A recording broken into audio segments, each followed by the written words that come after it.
Hello, bonjour, hola, and welcome to Stop by Sarah. My name is Sarah Marie. The topic of today's video, Stop Telling, Start Showing, is inspired by a conversation I recently had with a parent, and one that, quite frankly, I have had many times over the last 10 years or so. One of the biggest misconceptions that parents make when it comes to offering support to their kids at home is assuming that telling them what to do is enough.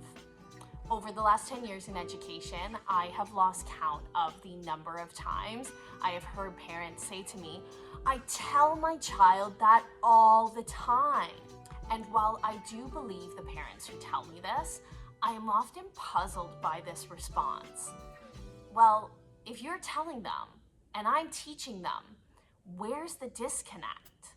However, telling children what to do is rarely the most effective strategy.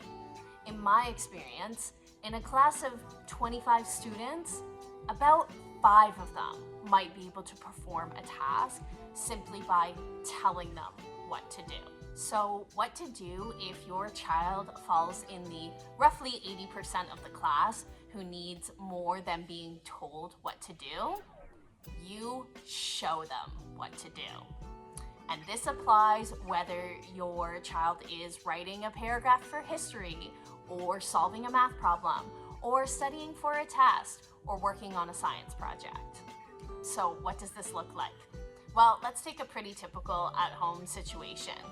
Your son or daughter has some homework to do, maybe some English or history questions to answer. They begin to struggle and they come to you, the parent, for help. The question may sound something like, in your opinion, what was the most important reason for the Confederation? Explain your answer. You notice that your child has written a brief answer that lacks detail and explanation.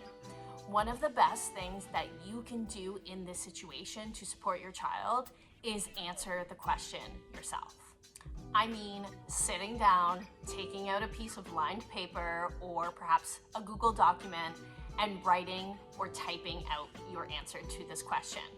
Will you have to do some brief research or maybe go searching in the textbook? Probably. But this is by far a more effective strategy than simply telling your child what to do. Once you've written your own example, the next step is to compare it with your child's. What did you do differently? Perhaps you provided more detail, or included an example, or explained something more clearly. Instead of telling your child to write more, you now have a concrete example that you can refer to. You might say something like, "Notice how I explained why the construction of the railway was so important?" Or, "Notice how I included an example here?" Suddenly, what was once an abstract instruction becomes something visible and understandable.